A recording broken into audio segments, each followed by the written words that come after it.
The Last Kingdom by Bernard Cornwell, a very good book which I recommend that you read.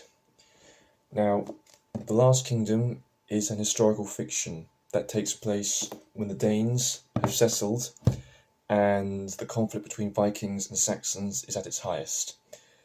This story follows the life of our fictional main character, Uhtred of Bebbanburg.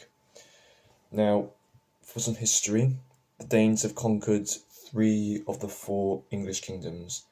They're Northumbria, Mercia, East Anglia, and only Wessex. Only Wessex remains as the last bastion against Danish rule. Unfortunately, lots of history of this period is lost to time, as the Danes did not keep historical records, and Christian priests were understandably very biased towards their side, But Bernard does do a very good job at keeping it as historically accurate as possible. When he does take artistic license, and when he does deviate from the timeline of our world, he leaves a historical note where he tells us where he made changes and what characters he altered a little bit. Overall, that keeps it honest, and it keeps it as concise to history as possible, and is I feel, a real insight to what life was like back then, where life and death was just the way of life. Now, unfortunately, Last Kingdom is an as of yet ongoing series, and each story is rather basic. Each story focuses mainly on Uhtred facing off against a different Viking warlord. Now, I'm not saying the Viking warlords are bad, but the same story can get repetitive for some people.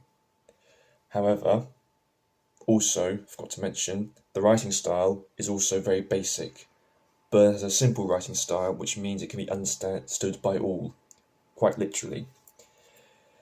However, while the writing is basic, the conflict between characters is very, very compelling, particularly between Uhtred and King Alfred the Great, the ruler of Wessex, the last bastion, the only man who stands up to the Danes.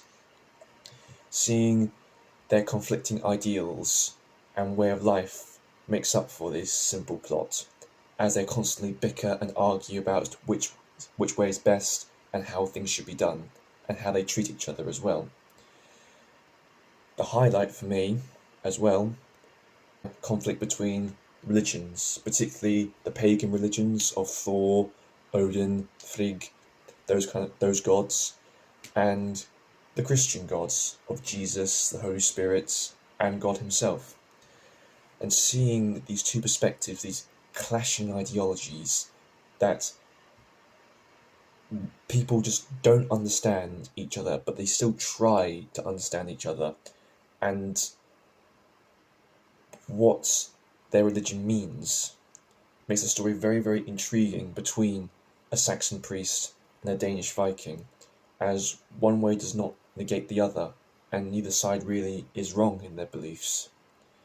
Overall, I give this book series a 3.9 out of 5, and I think it's something that you should read to get some perspective on what life was like back when life was hard.